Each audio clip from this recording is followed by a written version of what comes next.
नमस्कार प्यारे विद्यार्थियों, ऑनलाइन स्कूल इंडिया में आपका स्वागत है। और बात कर रहे हैं हमारा जो दूसरी महत्वपूर्ण जो पुस्तक सेकंड पार्ट हिस्ट्री का, और ये मध्यकालीन भारत का इतिहास है। इसकी बात करेंगे। प्रथम इसका जो चैप्टर या क्रमांक में 5वां चैप्टर जिसमें है वो यात्रियों के नज़रिए से बात की गई, यानी इतिहास में यात्रियों का जो वृत्तांत है वो कितना महत्वपूर्ण होता है, और यात्री हैं वो एक जगह से दूसरी जगह पर यात्रा करके किस तरह से अपने अलग अलग वृत्तांत लिखे, उन वृत्तांतों से है वो इतिहास में हमें किन किन चीज़ों की जानकारी मिलती है, तो उसके बारे में है वो बात करेंगे। क्योंकि जैसे आपने यात्रा की, आपने है वो दिल्ली की यात्रा की, तो आप दिल्ली की यात्रा करोगे तो आप दिल्ली का वहाँ का जनजीवन को लिखोगे कि हम यहाँ पर गए, ये चीज़ें देखी, वहाँ ये शहर की स्थिति थी, किला इस तरह से बना हुआ, वहाँ के लोगों की है वो शिक्षा व्यवस्था इस तरह की है, वहाँ धार्मिक व्यवस्था इस तरह की है। आप कलकत्ता गए, वहाँ की चीज़ों को देखा, आपने व्यापारिक चीज़ें नोट की, यहाँ के लोगों की है वो रीति रिवाज कैसी है, उनको आपने लिखने का काम किया। आप बॉम्बे गए, बॉम्बे की चीज़ों को है वो लिखा। तो इसी तरह से है वो कुछ यात्री आए, और इन मध्यकालीन में यात्रियों ने है वो अपने वृत्तांत लिखे, जिससे भारत के इतिहास में बहुत सी चीज़ें हैं वो हमें मिलकर देखते वो मिलती हैं कि किस तरह से यात्रा वृत्तांत से वो इतिहास में बहुत बड़ा है वो प्रभाव पड़ा। इसलिए यात्रियों के नज़रिए से बात करेंगे, और समाज के बारे में उन यात्रियों की क्या नज़र थी, उन यात्रियों की क्या है वो सोच थी, उसके बारे में हमें है वो पता चलेगा। उन यात्रियों ने क्या क्या चीज़ें हैं वो ली, उनके ऊपर है वो बात करेंगे। तो हमारा जो चैप्टर है वो यात्रियों के नज़रिए से, यानी विभिन्न यात्रियों के द्वारा लिखे गए वृत्तांत। यात्रियों द्वारा वृत्तांत लिखे गए क्या कहा जाता है? यात्रा वृत्तांत कहा जाता है। क्या कहा जाता है? यात्रा वृत्तांत। समाज के बारे में उनकी समझ, यानी समाज के बारे में वे क्या जानते हैं, उस पर बात करेंगे। और फिर ये लगभग 10वीं सदी से 17वीं सदी का कालखंड है। इसमें जो समय है वो आप देखिए, चूंकि हम बात करेंगे यदि इतिहास की और भारतीय इतिहास की बात करते हैं प्यारे बच्चों, तो भारतीय इतिहास को है वो बेसिक रूप से 3 भागों में बांटा है। कितने भागों में बांटा है? 3 भागों में। इसको है मैं आपको थोड़ा सा है वो समझा देता हूं इतिहास को। तो भारतीय इतिहास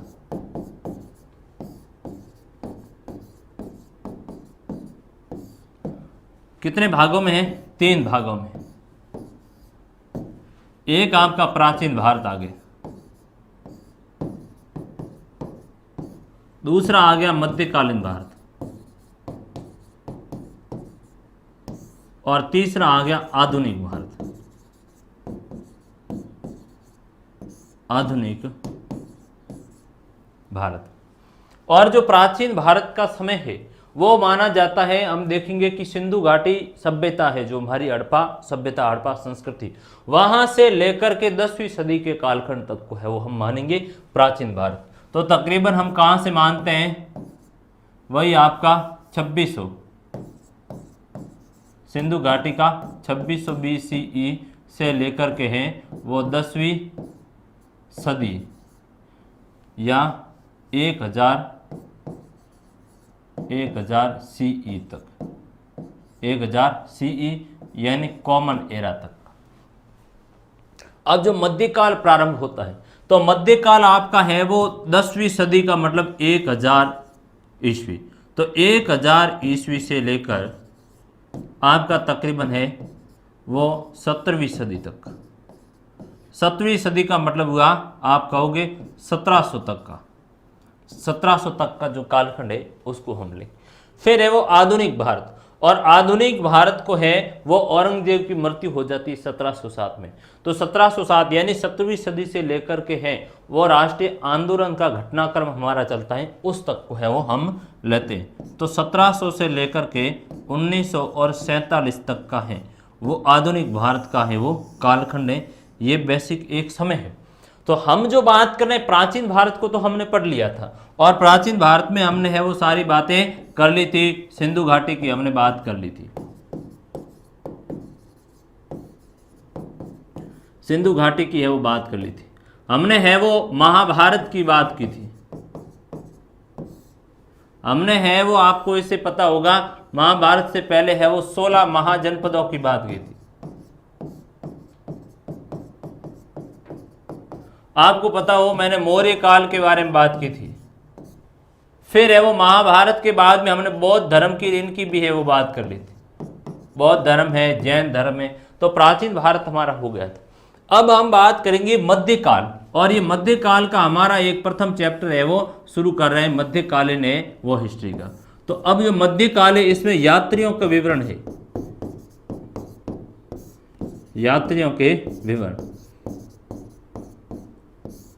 कि कौन कौन है वो भारत में मुख्य यात्री आए, और उन यात्रियों ने जो पुस्तकें लिखी, अपना जो वृत्तांत लिखा, उससे भारत के इतिहास के ऊपर है वो गहरा प्रभाव पड़ा, भारत के इतिहास को समझने में गहरी मदद मिलती है, तो उनको है वो देखेंगे। और इस समय जो कालखंड में हमारा जो प्रथम चैप्टर है इसमें जो बात की गई है वे आपके कुछ एक यात्री है वो आए हुए, 3 महत्वपूर्ण यात्रियों के बारे में है वो हम पढ़ेंगे, और उसमें हमारे जो ये यात्री हैं 3 यात्री विशेष रूप से,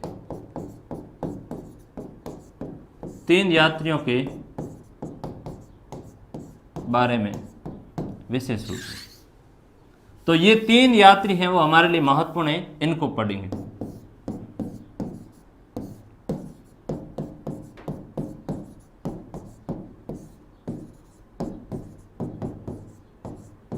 तीन यात्रियों के बारे में, जिसमें हमारा आता है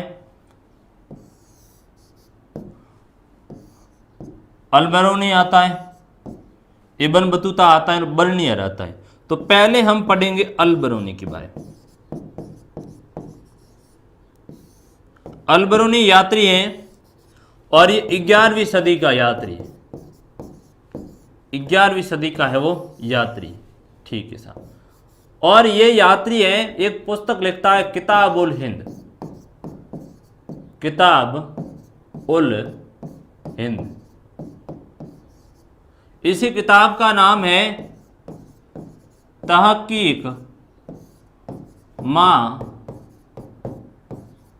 लिल ए हिंद, तहकीक मा लिल ए हिंद,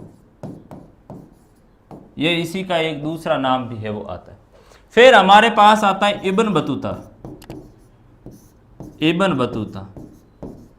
और इब्न बतूता ने जो पुस्तक लिखने का काम करा, इब्न बतूता तकरीबन है वो 14वीं सदी का है। कब का है? 14वीं सदी का।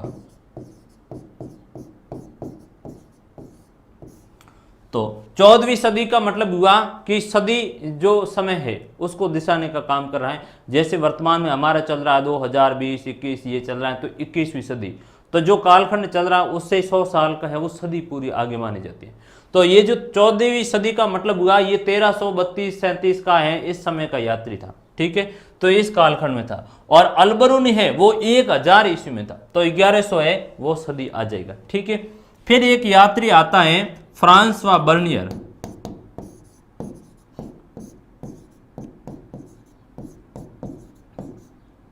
फ्रांसवा बर्नियर, और ये आता है तकरीबन 17वीं सदी में। और 17वीं सदी में भी यदि देखा जाए तो ये रहा था 1656 से लेकर 1668 तक है वो रहा। इसने जो पुस्तक लिखी थी वो रेहल्ला लिखा था। क्या लिखा था? रेहल्ला है वो लिखा था। और इसने जो लिखी थी बर्नियर ने, वो travels in the Mughal empire लिखी थी।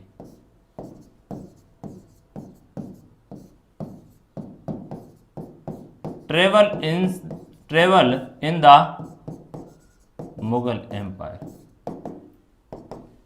तो ये लिखी थी। इन यात्रियों के बारे में है वो प्यारे बच्चों हम विस्तृत रूप से है वो पढ़ेंगे, इसलिए आप इनका एक फोटो खींचना चाहते हो तो एक फोटो है वो बढ़िया सा क्लिक कर लो। तो ये 3 यात्रियों का यात्रा वृत्तांत, उसके ऊपर हम विस्तृत रूप से चर्चा करेंगे। और साथ ही है वो हम जो इसमें क्या क्या चीजें पढ़ेंगे उसकी एक मैं डायग्राम बना देता हूं, संरचना बना देता हूं, ताकि आगे हमें सहूलियत रहेगी। तो यही जो हमारा अध्याय आपका 5वां है, और हमारे जो इसमें अध्ययन के जो बिंदु होंगे, जो जो विषय हम अध्ययन करेंगे, उसमें पहली बात करेंगे कि यात्री है वो यात्रा क्यों करते हैं, यात्री यात्रा क्यों करते हैं, क्यों करते हैं। मतलब बात यहां पर क्या है? कारण करना है। आप है वो दिल्ली की यात्रा करने गए, क्यों करने गए? आप दिल्ली को देखने गए, या हमारे परिवार में है कोई व्यवसाय बिजनेस करने हेतु है वो चले गए, या है कोई नौकरी में लगे हुए उस कारण से चले गए, तो उन कारणों के ऊपर हम बात करेंगे तो यात्री है वो क्यों आते। फिर हम बात करेंगे हमारे इसकी अलबरूनी की है वो बात करेंगे कि अलबरूनी की है वो क्या स्थिति है, और उसकी पुस्तक के ऊपर है वो बात करेंगे किताब उल जो हिंद है, किताब उल हिंद। और इसने एक शब्द भी दिया था, हिंदू शब्द की भी एक हम व्याख्या है वो करेंगे। फिर हम बात करेंगे इब्न बतूता की, इब्न बतूता की है वो बात करेंगे, और इसकी पुस्तक कौन सी है, रेहल्ला है। आपसे पूछी जाएगी रेहल्ला या रिहल्ला, तो इस पुस्तक का है वो नाम ध्यान रखना कृपया, एक ही बात है ये, रेहल्ला कहो या रिहल्ला। फिर हम बात करेंगे कि अन्य कुछ भी यात्री आए, अन्य यात्री हैं वो आए, पुर्तगाली यात्री आए, रॉबर्टो नोवेली आए, फिर है वो मनुकी भी आए, फिर है वो बल्खी भी आए, अलग अलग है वो यात्री आने का काम है वो होता है, उनके ऊपर भी है वो जो बारबोसा के ऊपर भी बात करेंगे। फिर यात्री एक आता है बर्नियर आता है, फ्रांसवा बर्नियर, फ्रांसवा बर्नियर की भी है वो बात करेंगे। तो इनकी तो है वो हम बात करेंगे ही करेंगे, और भी बहुत कुछ बातें हैं वो हम करने वाले हैं, तो है वो साथ में मेरे जुड़े रहना, बातों का है वो आनंद लेना, और पढ़ाई रूपी बातें होगी, दूसरी मेरे पास बातें हैं वो है नहीं, मैं सारी की सारी पढ़ाई से संबंधित बातें करने वाला। फिर है वो समाज को देखेंगे कि किस तरह से इन यात्रियों ने है वो समाज का वर्णन है वो किया, तो सामाजिक स्थिति के ऊपर है वो हम लोग बात करने वाले हैं, समाज का है वो किस तरह से इन्होंने वर्णन किया उसके ऊपर, सामाजिक आर्थिक है वो व्यवस्था के बारे में इन यात्रियों ने है वो क्या बताया। फिर सामाजिक और इसी आर्थिक व्यवस्था में एक सती प्रथा की है वो बात करेंगे हम, फिर है वो दास प्रथा की भी बात करेंगे, ये भी सामाजिक में आता है लेकिन ये थोड़ा सा पर्टिकुलर भिन्न आएगा, श्रमिकों की भी है वो बात करेंगे। तो ये हमारी बात करने के सारे मुद्दे होंगे, इनको आप कॉपी में है अध्याय में प्रथम जो पेज लगाकर ये संरचना लिख लो, फिर यात्री मैंने 3 लिखवाए उनको आप लिख लो, और अब है वो बात हम करेंगे विस्तृत तौर से कि क्या क्या चीजें हैं वो हमें करनी है। तो ये यात्रियों का नजरिए की हम लोग है वो बात कर रहे हैं, पुनः यहाँ पर है वो आ जाते हैं यात्रियों के नजरिए से, यानी यात्री है वह अलग अलग जगह की यात्रा की, वहां के इन लोगों ने है वो वृत्तांत लिखने का काम किया, और किस तरह से इनके यात्रा वृत्तांत से हमें इतिहास के बारे में जानकारी मिलती है। पहली बात करते हैं यात्री है वो यात्रा क्यों करते हैं, यात्राएं, आपका सवाल बनता है ये यात्राएं क्यों करते हैं। तो यात्राएं क्यों करते हैं, तो यात्रा के बहुत से कारण निकल कर आते हैं कि कोई व्यक्ति यात्राएं व्यापार, आजीविका के लिए करता है। दूसरी बात, कोई व्यक्ति यात्रा है वो जैसे कोई सैनिक है, कोई पुरोहित है, या एक जगह से दूसरी जगह के ऊपर जाकर के है वो उसके भ्रमण करने का जो उद्देश्य होता है। जैसे अलबरूनी आया तो उसको है वो मोहम्मद गजनवी है वो अपने साथ बंदी बना करके ले आए, तो उसको कारण है कि बंदी बना कर लाया गया, तो सैनिक के रूप में उसको पकड़ के है वो साथ में लेके आए, तो कहेंगे कि सैनिक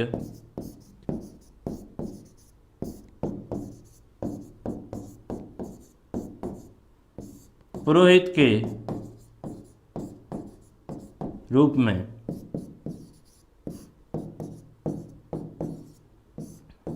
एक जगह से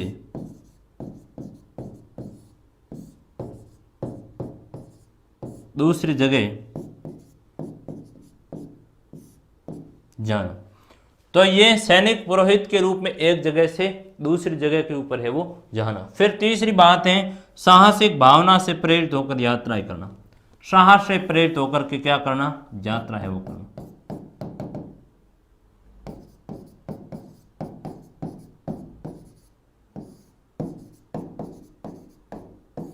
साहसिक भावना से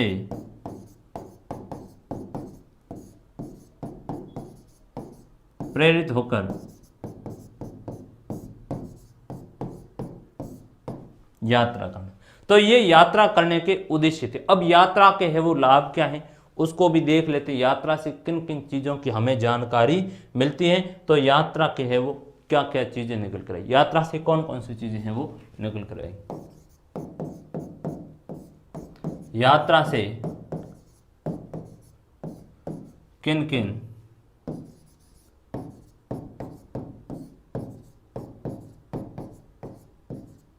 चीज़ों के बारे में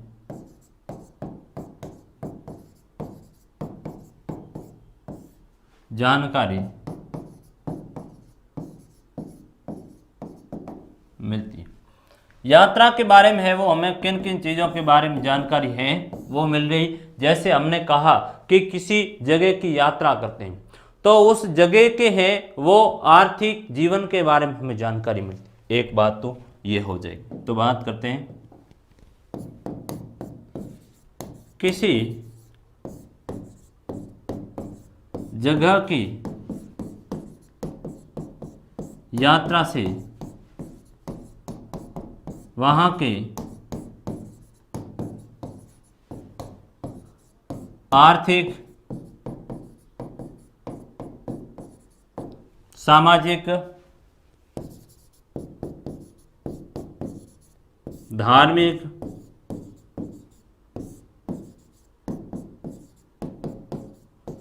जीवन के बारे में जानकारी। अब आपने क्या किया कि साहब दिल्ली की है वो यात्रा की, और दिल्ली की यात्रा की तो आपने देखा कि किस तरह से है वो दिल्ली अवस्थित है, वहाँ किस तरह के व्यापार की गतिविधियां हो रही है, लोगों के आजीविका के क्या सोर्स हैं, आपने ये भी देखा। आपने वहाँ के समाज को समझने की ये कोशिश की, क्या धर्म की क्या स्थिति है, धार्मिक रीति रिवाज किस तरह के। तो इसी तरह से ये यात्री भी आए भारत में।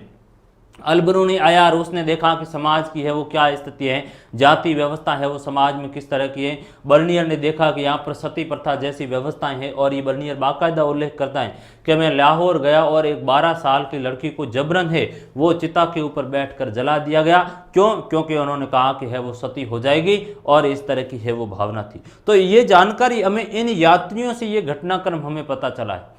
हमें है वो इब्न बतूता अपने रेहला में बात करता है कि भारत है वो किस तरीके से जुड़ा हुआ, संचार व्यवस्था तगड़ी, डाक व्यवस्था भारत की है वो अच्छी। हमें बर्नियर है वो बताता है कि भारत में है वो किसानों की स्थिति अच्छी नहीं है, भूमि के ऊपर स्वामित्व तो निजी है। तो ये यात्रियों के द्वारा यात्रा वृतांत से वहाँ की सामाजिक, आर्थिक और धार्मिक, राजनीतिक जीवन की है वो जानकारी मिलती है। वहाँ की संस्कृति के बारे में है वो जानकारी यात्रियों की यात्रा वृतांत से हमें मिलती है। तो यात्रियों के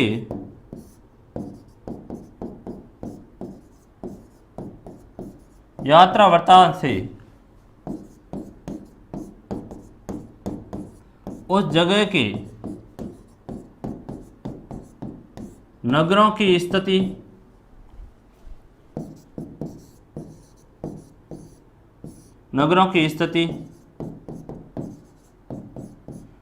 वहां की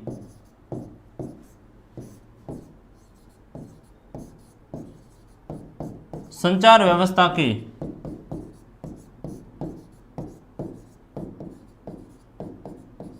बारे में जानकारी। तो ये यात्रियों के द्वारा ही हमें जानकारी मिल रही।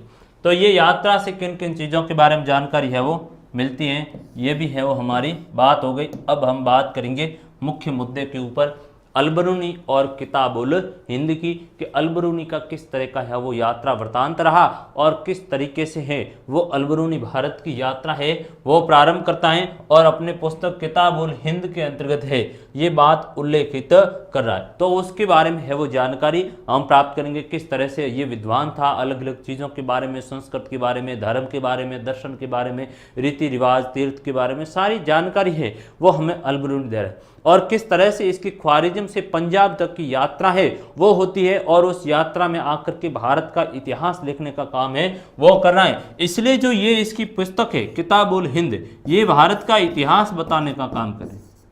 किताब उल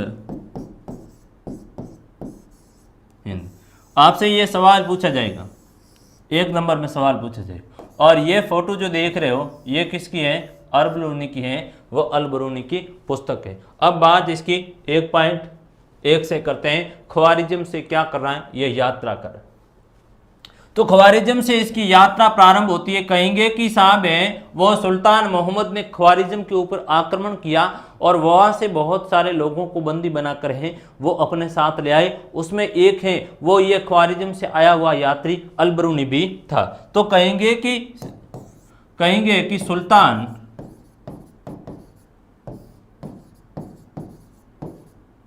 मोहम्मद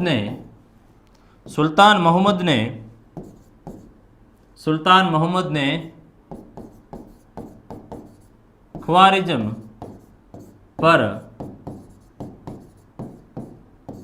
आक्रमण किया तथा वहां से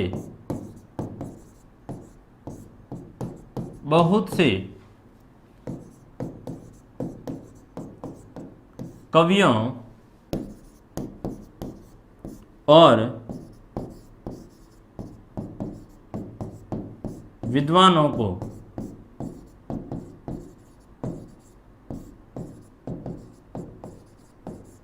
बंधक बनाकर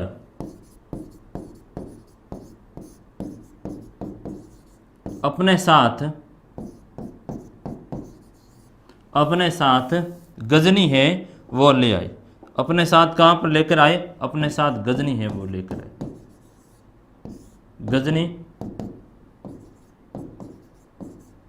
लेकर आए।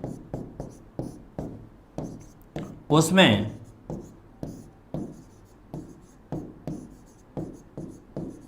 अल-बरूनी भी एक था। अब बात आई कि सुल्तान मोहम्मद जो मोहम्मद गजनवी थे और उन्होंने है वो भारत के ऊपर कई आक्रमण किए।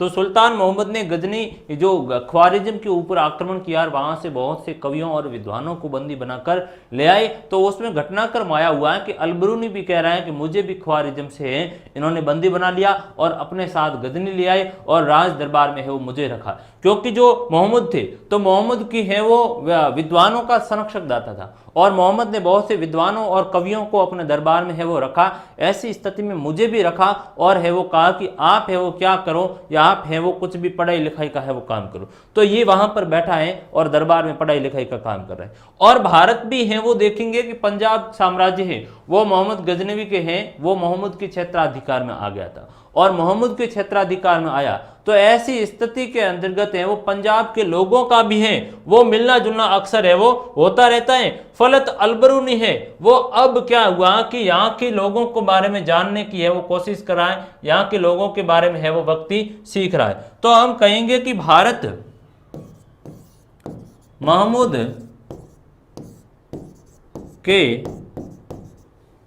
मोहम्मद ने भारत पर आक्रमण किया जिससे पंजाब तक का भूभाग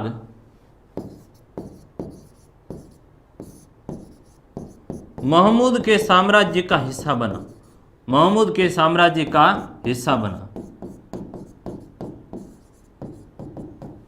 तथा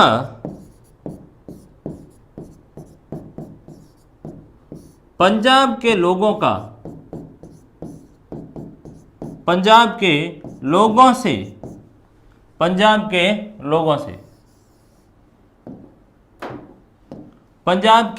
लोगों से अल-बरूनी का अक्सर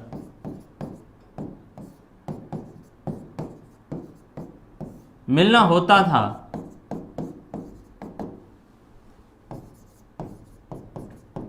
फलत अल-बरूनी की भारत के प्रति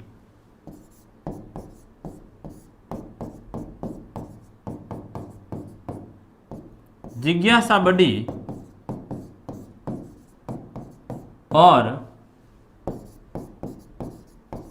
उसने भारत की यात्रा की, उसने भारत की यात्रा की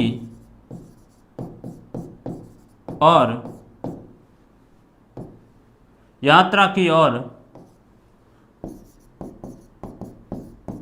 भारतीय भाषाएं सीखी, जैसे संस्कृत। वह अरबी है, फारसी है, सीरियाई भाषाएं, हिब्रू भाषा जानता था। इस तरह की भाषाओं में वह व्यक्ति है वो निपुण था, क्योंकि मोहम्मद का साम्राज्य विस्तृत था, अक्सर लोगों का आना जाना होता था, तो इसने बहुत सी भाषाएं है वो सीखी और इसके कारण संस्कृत भी ये सीखने का काम करे। इस व्यक्ति में जिज्ञासा बढ़ी। पंजाब के लोग आते जाते रहते तो ये पूछता भाई क्या स्थिति, वहां के लोगों को देखता तो कहा कि ऐसी वहां क्या स्थिति। तो आखिर में भारत आता है और यहाँ देख रहा है, यहाँ की सोसाइटी को देख रहा है, और जो सोसाइटी को देखा इस व्यक्ति ने है वो अपने साथ लिखने का काम किया। तो इतनी बड़ी है वो उपलब्धि की बात हुई कि यात्री सारा का सारा यहाँ के समाज का वर्णन कर रहा है, यहाँ के है वो आर्थिक जीवन का है वो वर्णन कर रहा है, जाति व्यवस्था किस तरह की उसके ऊपर ये व्यक्ति है वो वर्णन करने का काम है वो कर रहा है। तो ये कई भाषाओं का है वो जानकार था। तो कहेंगे कि अल्बरूनी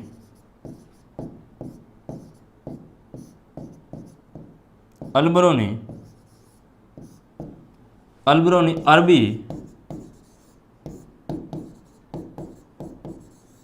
फारसी,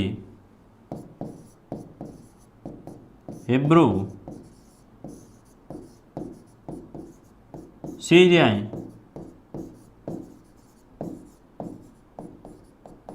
संस्कृत भाषा तक है वो जानता था। और ये कौन सी भाषा नहीं जानता था, ये है वो यूनानी भाषा नहीं जानता था। कौन सी नहीं जानता था, यूनानी है वो भाषा नहीं जानता था, नहीं जानता था। तो आप देख रहे हैं ये दिल्ली सल्तनत है और ये है ख्वारिज्म एम्पायर। यहाँ से है वो गजनवी आते हैं और यहाँ से है वो भारत के ऊपर भी आक्रमण किया।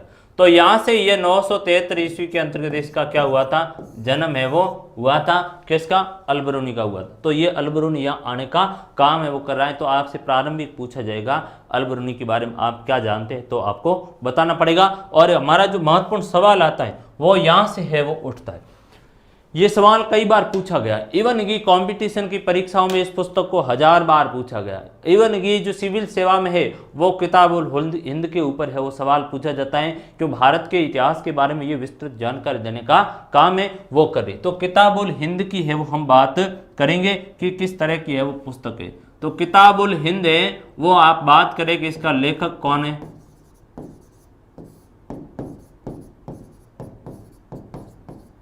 अल-बरूनी। किताबुल हिंद का लेखक है वो अल-बरूनी है। इसमें यदि अध्यायों की बात की जाए, इसमें अध्यायों की जो संख्या है वो कितनी है आपके, इसमें अध्यायों की जो संख्या है वो आपके हो जाएगी 80 अध्याय दिए हुए। कितने हैं, 80 अध्याय। हमें तो है वो 10-15 अध्याय पढ़ने में काफ़ी तकलीफ होती है और इसने 80 अध्याय है वो लिख लिए थे।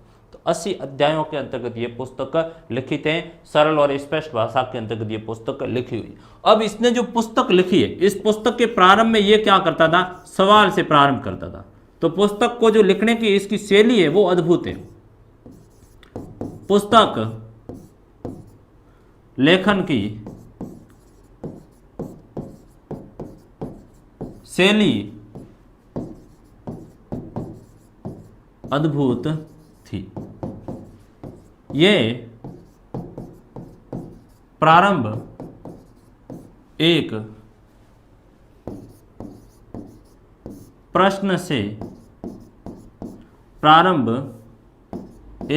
से करता था। तो ये अच्छी शैली, जैसे एनसीईआरटी की पुस्तक है, तो एनसीईआरटी की पुस्तक में भी यही बेसिक होता है। एनसीईआरटी में आप देखोगे पहले सवाल दिया हुआ होता है, आप है वो 11th की पॉलिटिकल साइंस पढ़ी हो तो उसमें पहले सवाल से बात शुरू की जाती है, हर जगह से है वो हिस्ट्री में सवाल से शुरू की जाए। तो हिस्ट्री और जो हम कहेंगे कि एनसीईआरटी की पुस्तक कैसे सवालों से शुरू हो रही, वैसे कि वैसे इसकी भी पुस्तक है वो कहाँ से शुरू हो रही है, सवाल से ये बात है वो प्रारंभ करने का काम है वो कर रहा है। अब इस पुस्तक के विषय है वो क्या है, इनमें कौन कौन से विषय की हमें जानकारी मिलती है, तो उसके ऊपर हम बात करें। तो अलबरूनी ने है वो इस पुस्तक में बहुत सी है वो बातें लिखी गई। तो कहेंगे कि अलबरूनी ने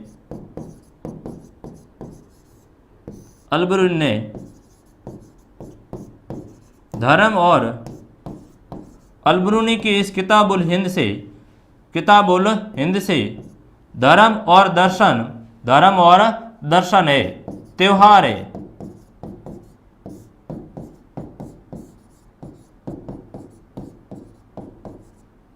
रीति रिवाज है,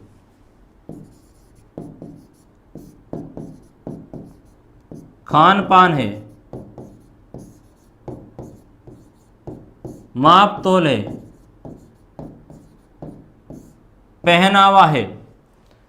तो धर्म और दर्शन है, त्योहार है, रीति रिवाज है, खान पान है, माप तोल है, पहनावा है और बहुत सी चीज़ों के बारे में अन्य भी है वो हमें इस व्यक्ति के बारे में है वो जानकारी ये मिलती है। हमें ये पुस्तक है वो बता रही है इसने ब्राह्मण ग्रंथों का अध्ययन किया, संस्कृत भाषा के बारे में है, संस्कृत की भाषा के बारे में भी जानकारी मिलती है। संस्कृत भाषा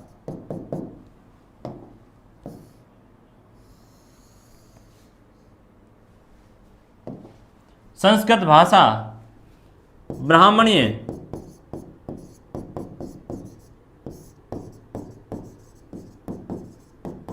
परंपराओं, ग्रंथों जैसे वेद, पुराण, उपनिषद, वेद है, पुराण है, उपनिषद है,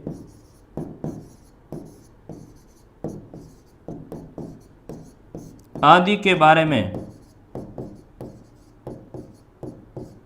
जानकारी मिलती है। तो ये सवाल आपसे पूछा जा सकता है अलबरूनी ने है वो किन किन विषयों के बारे में हमें बात की गई, तो आपसे पूछा जाएगा किताबुल हिंद के बारे में है वो बताओगे कि सर ये प्रत्येक है वो लेखन शैली इसकी अद्भुत थी, प्रारंभ एक प्रश्न से करता था। अलबरूनी ने अपने पुस्तक किताबुल हिंद में धर्म और दर्शन के बारे में, त्योहार है, रीति रिवाज है, खान पान है, माप तोल है, पहनावा है, संस्कृत भाषा, ब्राह्मणीय परंपराओं के ग्रंथ जैसे वेद है, पुराण है, उपनिषद आदि के बारे में है वो हमें विस्तृत जानकारी मिलती है। भारतीय समाज के बारे में हमें जानकारी मिलती है, आर्थिक जीवन के बारे में है वो जानकारी मिलती है। इस नाते ये अलबरूनी की पुस्तक भारतीय इतिहास में है वो महत्वपूर्ण पुस्तक मानी जाती है, महत्वपूर्ण है वो ये पुस्तक के बारे में हमें जानकारी मिलती है। तो ये आपसे सवाल 101% पूछा जाएगा।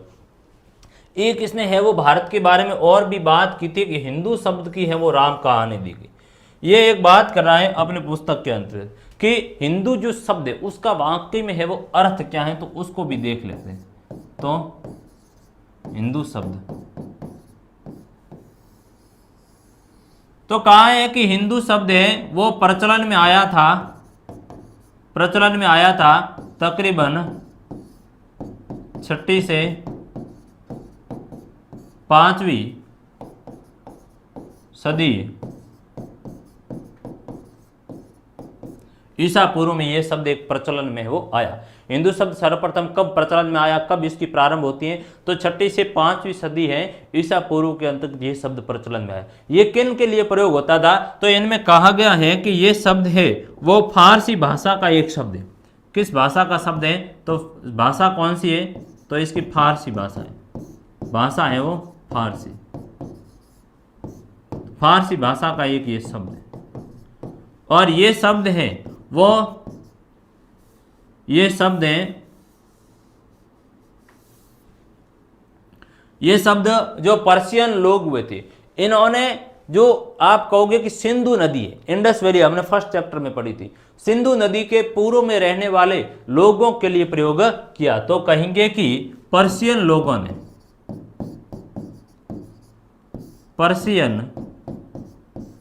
लोगों ने इस शब्द का प्रयोग सिंधु नदी के पूर्व में रहने वाले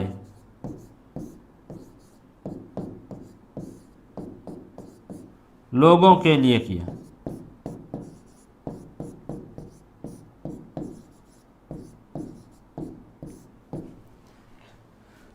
प्रचलन पांचवी छठी भाषा पारसी भाषा का शब्द है और पर्शियन लोग हैं वो ईरानी लोगों ने इस शब्द का प्रयोग है वो सिंधु नदी का जो पूर्व का क्षेत्र है, जो इंडस वैली इंडस जो नदी का क्षेत्र है, तो उसके जो पूर्व का भाग है सिंधु नदी से पूर्व में जो निवासी वास कर रहे हैं उन पूर्व के लोगों के लिए है, तो उनके लिए किया।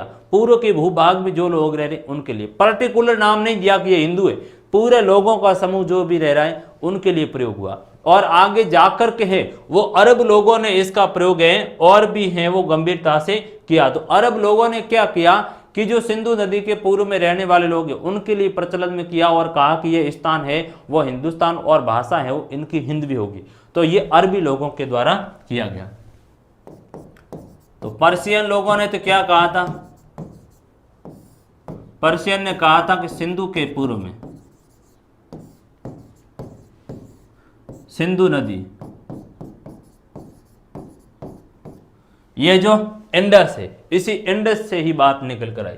तो सिंधु नदी के पूर्व में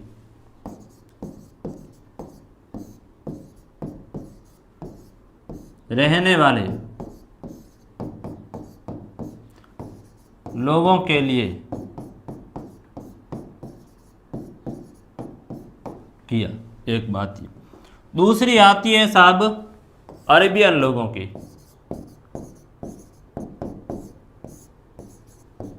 तो अरबी लोगों ने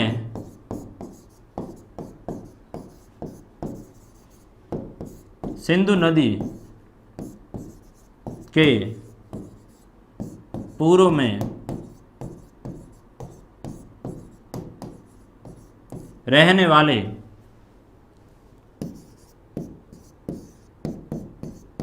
लोगों के लिए हिंदू उनका स्थान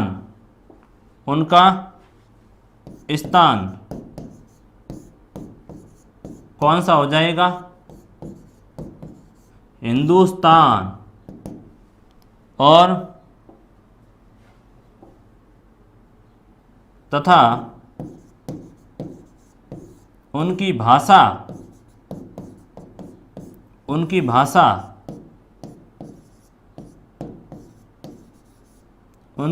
कौन सी बताई, हिंदवी बताई। तो ये है वो हमें कौन बता रहे, अरेबियन लोग है वो बता रहे। तो पर्शियन तो केवल इतनी बात करें, जबकि अरबी लोगों ने पूरी बात खोलकर बता दी कि साहब यहाँ पर जो निवास करने वाले लोग हैं वो हिंदू हैं और इनका जो ये स्थान है तो इस भूभाग को हिंदुस्तान कहेंगे आज का, और इनकी वो जो भाषा है वो हिंदवी कहलाई जाएगी। तो ये एक हिंदू की कहानी। मैंने हिंदू धर्म के बारे में भी आज एक बात कर ली, किस तरह से ये प्रचलन में आया। ये एक बड़ा घटनाक्रम है वो हमारा था। तो किताबुल हिंद की है वो हमने बात कर ली। अब आगे है वो हम बढ़ेंगे, किस तरीके से है वो बात करेंगे इनके द्वारा जो बात हमें बताई गई थी किताबुल हिंद के बारे में। तो किताबुल हिंद की हो गई। अब बात हम करते हैं इब्न बतूता की।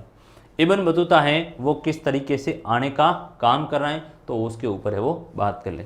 इब्न बतूता मोरक्को का एक यात्री है। ये जो आप फोटो देख रहे हैं वो ये कौन है, इब्न बतूता है। तो ये इब्न बतूता और ये है वो इसका रेहला है।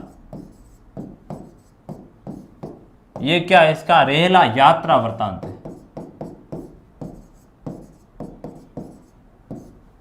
अरबी के अंतर्गत है, ठीक है। तो इब्न बतूता के बारे में है वो हम जानकारी प्राप्त करेंगे, किस तरह से ये 14वीं सदी का यात्री हैं, अफ्रीका के मोरक्को से है वो निकल कर आया, किस तरह की इसकी शिक्षा दीक्षा थी। इसके परिवार में है वो बहुत ज़्यादा पढ़े लिखे लोग थे, कोई IAS अफसर थे, कोई है वो IPS थे, इस तरह के है वो अफसर थे। तो ये बहुत ज़्यादा पढ़ा लिखा आदमी है। इसके पिताजी भी बड़े पंडित आदमी थे, शरिया कानून के है वो अच्छे जानकार थे। इस कारण इस लड़के ने भी अच्छी पढ़ाई की और इसने कहा कि ज़्यादा किताबें मत पढ़ो। तो इसने कहा कि अलग अलग जगह की यात्रा करो और यात्राओं से ज्ञान अर्जित करो। तो इसकी रुचि थी ज़्यादा पुस्तकें पढ़ने की नहीं थी, ये ज़्यादा है वो यात्रा है वो करके फिर चीज़ों को कुछ समझेंगे। तो ये एक उसकी अच्छी रुचि थी।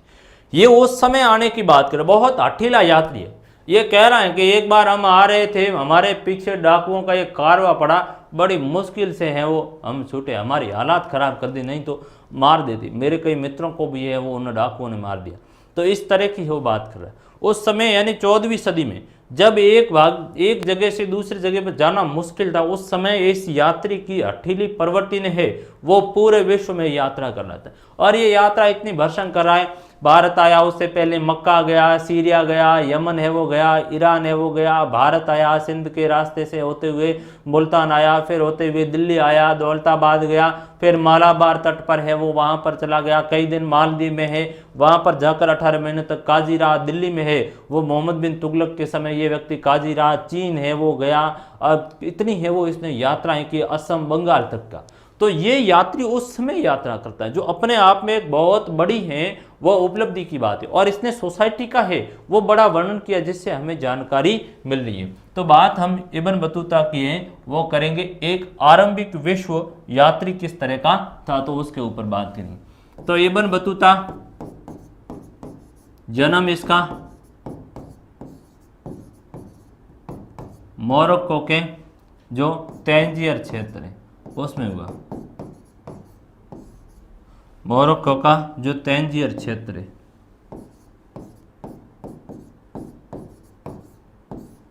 मोरक्को के तंजीर क्षेत्र में एक धनी शरिया पढ़े लिखे एक धनी शरिया पढ़े लिखे परिवार में हुआ। इसने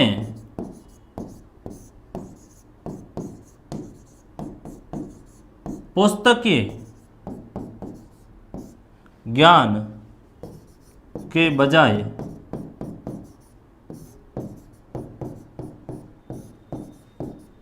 यात्रा से अर्जित ज्ञान को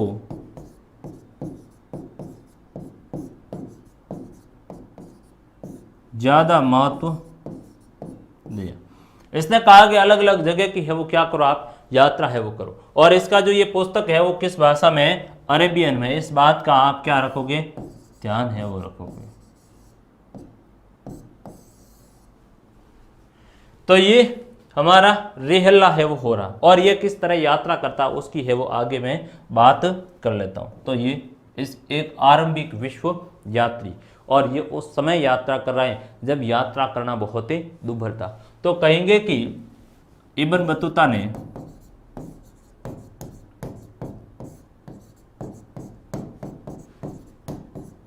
चौदहवीं सदी में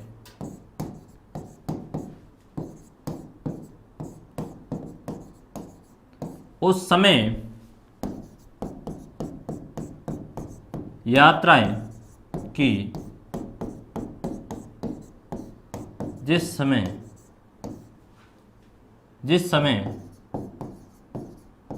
विश्व में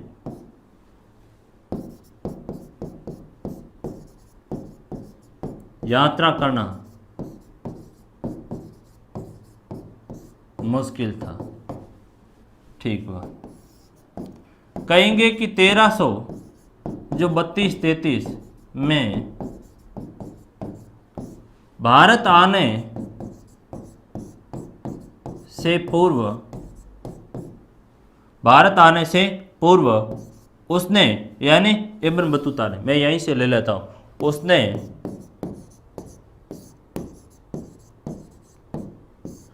मक्का की तीर्थ यात्रा की। उसने भारत आने से पूर्व मक्का की तीर्थ यात्रा की, फिर है मक्का की तीर्थ यात्रा की, बाद में यमन गया, सीरिया, इराक, ईरान तथा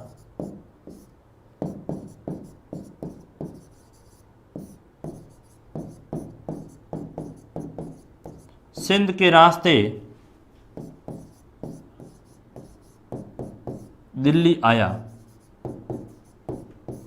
सिंध के रास्ते ये कहाँ आ रहा है? दिल्ली आ रहा है। तो इतना बड़ा है वो हठीला ये यात्री, सिंध के रास्ते दिल्ली आया और फिर है वो ये अलग अलग जगह की और भी यात्राएं करता है। दिल्ली से इसको तो और भी दूसरी जगह फेंक दिया था। मोहम्मद बिन तुगलक इस समय है वो राज कर रहा था, तो इसको है वो दूसरी जगह और भी दूत बनाकर है वो भेजा। दिल्ली आया और इस समय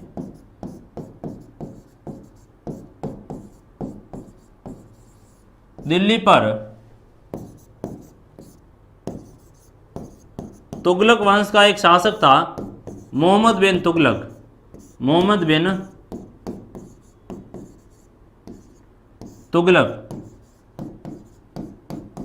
MBT। तो मोहम्मद बिन तुगलक, तो दिल्ली इस समय दिल्ली पर मोहम्मद बिन तुगलक का शासन था। उसे वहां का काजी नियुक्त किया, उसे वहां का काजी यानी न्यायाधीश होता है, उसे काजी है वो नियुक्त किया, नियुक्त है वो किया।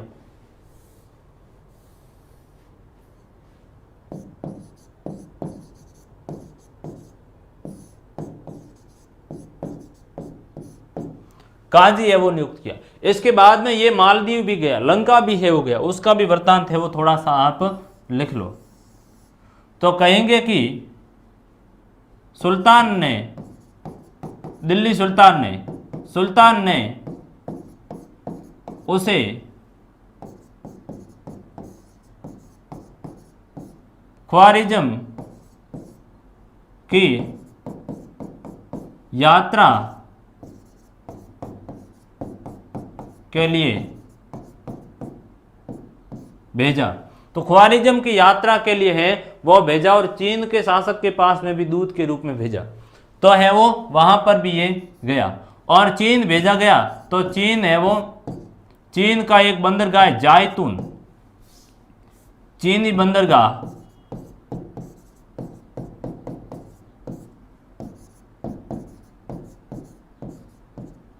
जायतून, जो आज का कवांजू बंदरगाह है ना, कवांजू जायतून बंदरगाह, चीनी बंदरगाह जायतून पहुंचा। तो चीनी बंदरगाह जायतून है वो पहुंचा, वहां से वापस ये आने का काम कर रहा है। 1347 में फिर इसको वापस है वो घर जाने की इच्छा हुई। तो इस तरह का हठीला यात्री जगह जगह की ये क्या कर रहा है, यात्रा है वो कर रहा है। तो चीन से है वो इसने यात्रा की। चीनी यात्रा से पहले ये कहाँ गया था? चीन की यात्रा से पूर्व,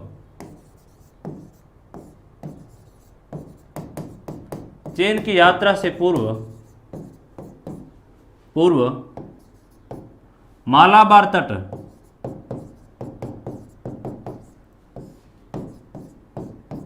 मालाबार तट से मालदीव गया। कहाँ गया? मालदीव गया, जहां 18 महीने, कितने? 18 महीने काजी के पद पर नियुक्त किया।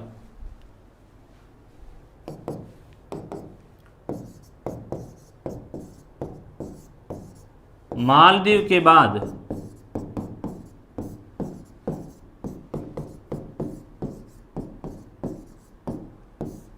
वह श्रीलंका गया तथा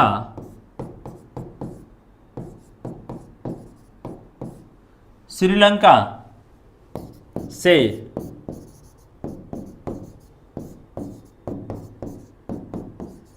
असम बंगाल की, श्रीलंका की 2 बार यात्रा की थी, असम बंगाल की यात्रा करते हुए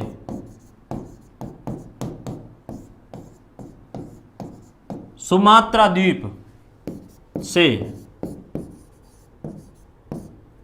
चीन है, चीन जो ये बंदरगाह मैंने बताया था, चीन के जायतून यानी कवांझू, चीन के जायतून यानी कवांझू, जायतून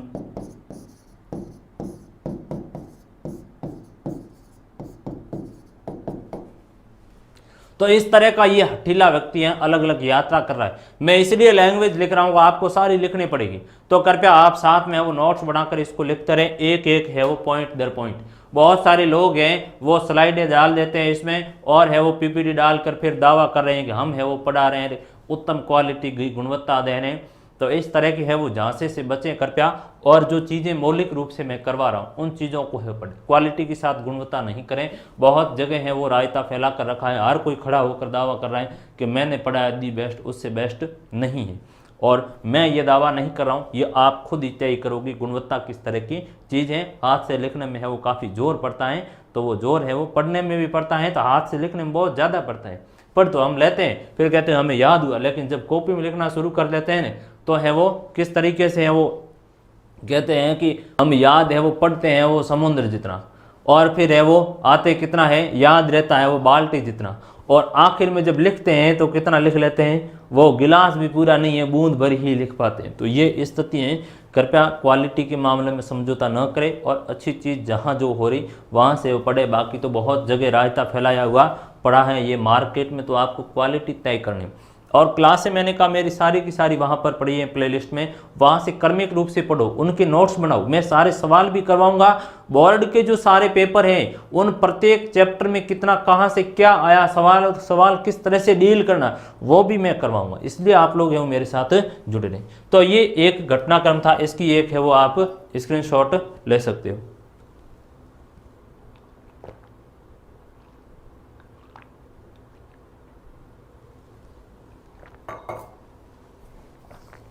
तो हमारे एक महत्वपूर्ण यात्री है जो विश्व के अलग अलग भागों की यात्रा कर रहा है। इसकी यात्रा को भारत के रूप में देखो तो ये सिंध आया, ये देख लो लहरी समुद्र मार्ग से है वो सिंध आया, सिंध से है वो ये मुल्तान की यात्रा कर रहा है, सिंध से मुल्तान की, और मुल्तान से है वो दिल्ली की यात्रा। तो मुल्तान से दिल्ली की यात्रा मोहम्मद बिन ये कह रहा है अल बरूनी की मैंने 40 दिन में तय की, और जो सिंध से दिल्ली का रास्ता है वो 50 दिन का रास्ता है। कितने दिन का है? 50 दिन का, 10 दिन। ये जो हांसी है, हांसी से लेकर दिल्ली का रास्ता भी इसने बताया कि 10 दिन का रास्ता है। तो इस तरह की ये व्यक्ति क्या कर रहा है, यात्रा है वो कर रहा है, और मोहम्मद बिन तुगलक के दरबार में ये रहा था। इसलिए आगे जाकर हम बात करेंगे दासों की, तो उस समय कहेगा कि मैं वहां से आया और मैं मुल्तान गया, तो मुल्तान के गवर्नर को मैंने कुछ है वो दास दिए थे।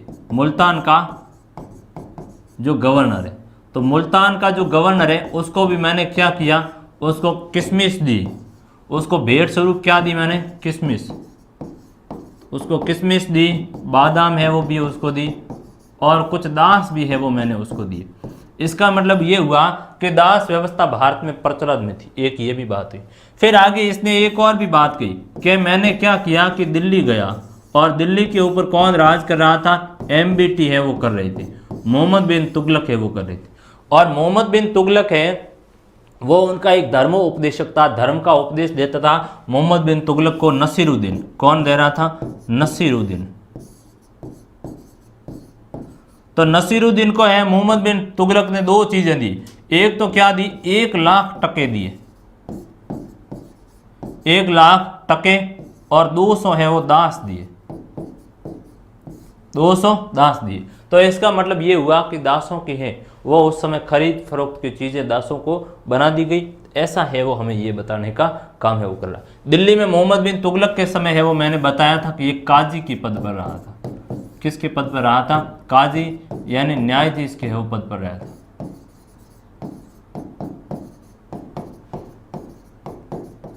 ये आप इसमें एक फैक्चुअल चीज दी गई है। तो इसने सिंध के रास्ते से ये दिल्ली पहुंचा था, 50 दिन में ये रास्ता तय हुआ।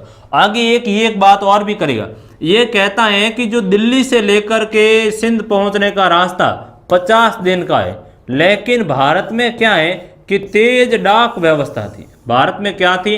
डाक व्यवस्था इतनी प्रचलन में है वो थी। और डाक व्यवस्था के दो रूप बताता है, एक तो उलूक थी और एक थी दावा। उल्लूक अश्वारोही थे। उल्लूक कौन से थे? अश्वारोही जो सैनिक थे वे डाक ले जाते थे। एक घोड़े के ऊपर घुड़सवार बैठा है और जो है डाक आई 4 मील तक है वो दौड़ता था और अपने हाथ में है वो एक घंटी था वो बजाते हुए जाता था ताकि आगे वालों को पता चले। आगे एक सरा बनी हुई, वहां बहुत से लोग हैं वो बैठे, वो वेट कर रहे हैं। जो है ये उनको पकड़ा था वो आगे वाला दूसरा घोड़ा लेके 4 मील तक और दौड़ता, अगली सरा में पकड़ा था। तो इस तरह से ये कहता कि जो रास्ता 50 दिन में तय होता है वो इन अश्वारोहियों के द्वारा डाक के द्वारा 5 दिन में यात्रा कर लेते थे। 5 दिन में ये यात्रा कर लेते थे। तो इतनी है वो डाक व्यवस्था विकसित थी, उसके बारे में हमें बात बताएगा। आगे है वो हम बढ़ेंगे, क्या कह रहा है? जिज्ञासाओं का उपभोग। तो किस तरह की इसकी जो जिज्ञासा की प्रवृत्तियां थी, किस तरह के बारे में है वो ये व्यक्ति बात कर रहा है, उस पर हम बात है वो करेंगे। तो जिज्ञासाओं की जो प्रवृत्ति की बात आती है कि ये व्यक्ति है वो भारत रहा और भारत में इसने अलग अलग जगह के ऊपर है वो यात्राएं करने का काम है वो किया और उन यात्राओं से है वो बहुत सी चीजें अपने साथ में वो लेने का काम इस व्यक्ति के द्वारा किया गया। तो उसके ऊपर हम थोड़ी सी बात है वो कर लेते हैं। तो जिज्ञासाओं का उपभोग यानी किस तरह से भारत में ये आया और अलग अलग जगह के ऊपर ये इसने भ्रमण किया और अपनी यात्रा वृत्तांत लिखी। जब यात्रा वृत्तांत इसने लिखा तो ये वापस गया तो वहाँ के शासकों ने कहा भाई तू इतनी बड़ी यात्रा करके आया, कहाँ से क्या क्या चीज़ पढ़ कर आया, भाई मुझे बता तो सही। जिस तरह से है माता पिता फोन देते और कहते हैं भाई दिन भर तूने पढ़ा है, कौन कौन से चैनलों से पढ़ा, मुझे बता तो सही क्या क्या चीज़ पढ़ी। तो ऐसा कैसा इसको भी हुआ और जिज्ञासाओं का उसका उपभोग किया जाएगा। आपकी जिज्ञासा अलग अलग जगह की पढ़नी थी, अब उनका उपभोग ये हुआ कि आप उसका है वो लिखिए, बताइए हमें कहाँ पर क्या काम हुआ। तो ऐसा इसको भी है वो किया। तो कहेंगे कि इब्न बतूता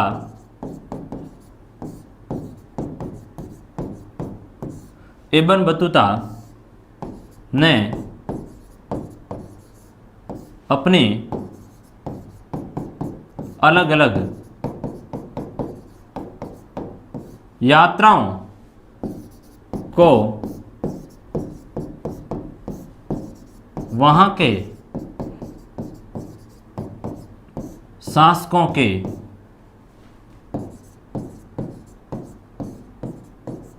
कहने पर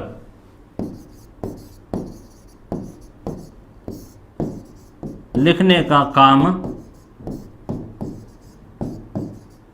किया। इब्न जुजाई करके एक यात्री था, इब्न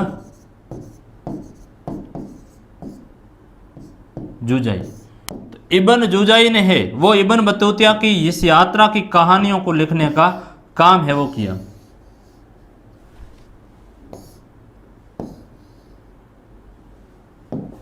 इब्न जुजाई ने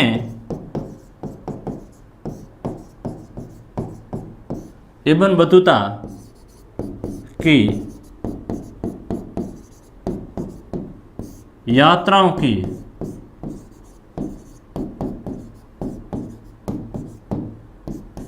कहानियों को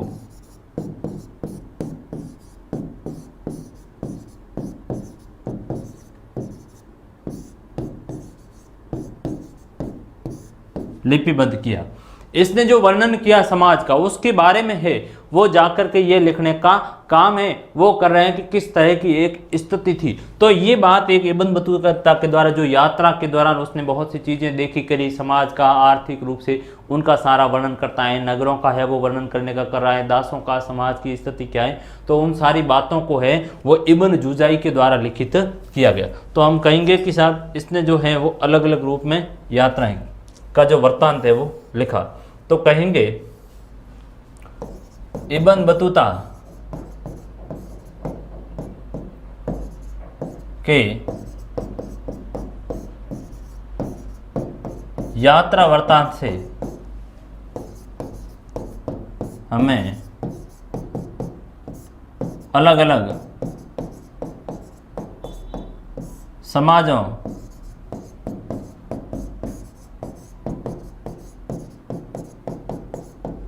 के रीति रिवाजों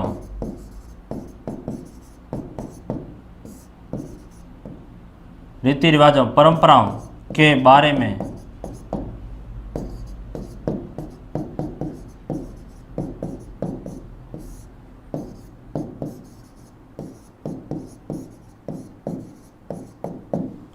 जानकारी प्राप्त होती है। तो ये घटनाक्रम इसका हो गया। अब एक महत्वपूर्ण यात्री आया है फ्रांसवा बर्नियर, तो उसके ऊपर है वो बात करेंगे। एक फ्रांस का ये चिकित्सक था, फ्रांस का एक राजनीतिज्ञ था, फ्रांस का एक दार्शनिक था। इसने भारत की यात्रा की, और भारत की यात्रा की तो यहाँ के जीवन को है वो इस व्यक्ति के द्वारा लिखा गया, और यहाँ अपनी पुस्तक में है वो बात लिखी, travels in the Mughal empire में है वो बात लिखी। तो आज की क्लास मोटे तौर पर है वो हमारी यहीं पर है वो संपन्न हुई। तो साथ ही साथ में आप सारी जो क्लासें आपको इस तरफ है वो प्लेलिस्ट में मिलेगी। प्लेलिस्ट में आप सारी क्लासों को क्रमिक रूप से हैं वो देखें, और क्लास को आप ज़्यादा से ज़्यादा शेयर भी करें, ताकि अन्य क्लासों को भी मैं बेहतर तरीके से वो करवाऊँ। तो आपका एक ये इतना फ़र्ज़ बनता है कि कृपया क्लासों को आप शेयर करें। टेलीग्राम ग्रुप को ज्वाइन कर लीजिए, ताकि जो ही आपको कोई क्लास आती तो उसकी जल्दी से आपको है वो अपडेट है वो मिल जाएगी। और प्लेलिस्ट को जरूर खंगालें, एप्लीकेशन भी जल्दी आएगी, उसमें आपको सारी चीज़ें हैं वो एक ही मंच के ऊपर चीज़ें मिलेगी, ताकि आपकी पढ़ाई है में सहूलियत हो। तो इसी के साथ बहुत बहुत धन्यवाद।